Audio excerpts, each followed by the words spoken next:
now comes the aftermath. For teams that don't make the playoffs comes the aftermath. You fire your coach, you fire your general manager, you pick through your roster. What are you going to do? And the Steelers have already taken the mantle. They're your clubhouse leader on the picking through the carcass, what in the hell's happening, fingers to be pointed and blame to be assigned of the 2019 non-playing season in the NFL.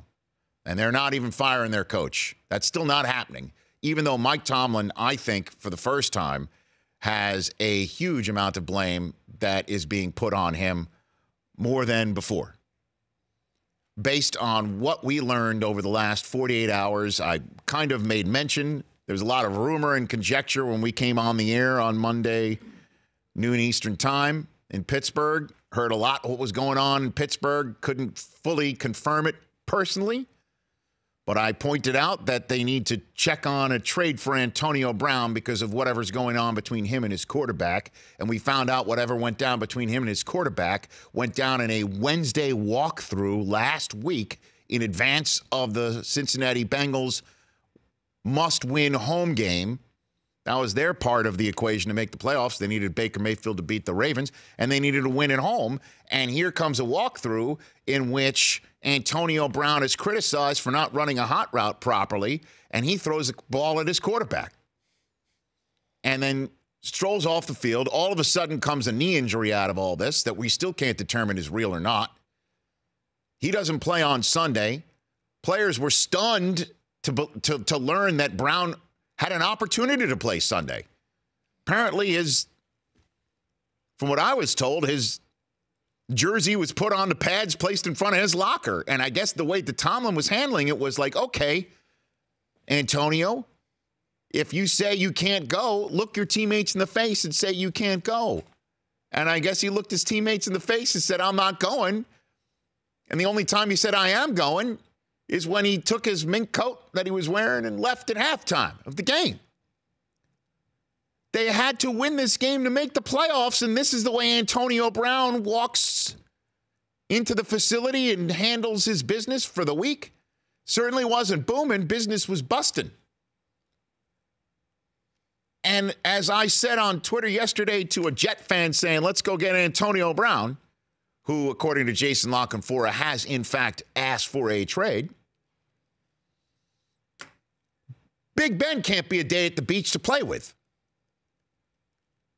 where he's constantly taking responsibility as a team leader while in the same sentence on his Tuesday radio show talking about who else should share the responsibility of why the team's not winning.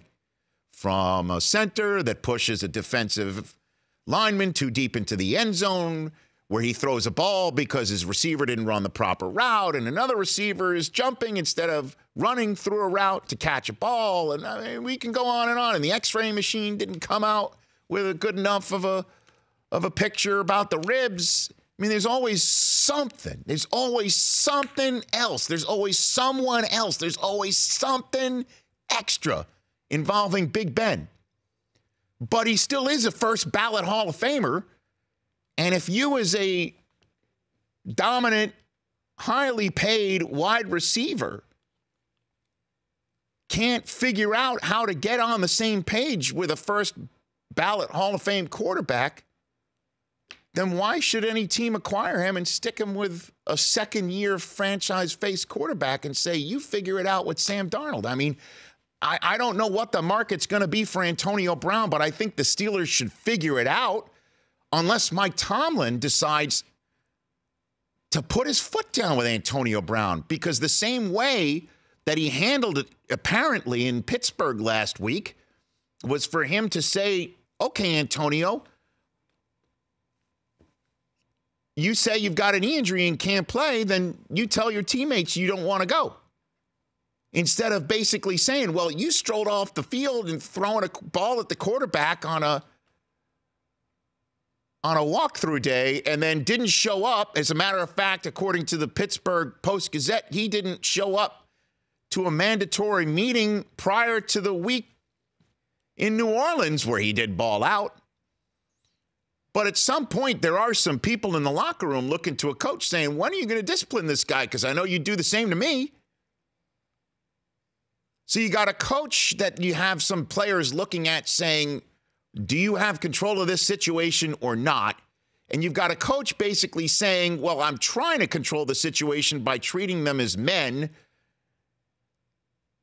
even though I still do need to discipline somebody, but I don't want to, I guess, penalize the team on the field because somebody can't handle their business professionally. And I also don't want to bench the best receiver technically in the game, even though my own players have voted Juju Smith-Schuster a team MVP instead of Antonio Brown. And then I got a quarterback who had a ball thrown at him in a walkthrough and then on his radio show. You got this soundbite, Mike Del Tufo? When point blank asked what happened in practice with Antonio Brown, said this. In practice on Wednesday that set this off. Well, that's the kind of baffling thing to me is people are making a big deal about a walkthrough on Wednesday, that there was a blow-up, a fight between he and I.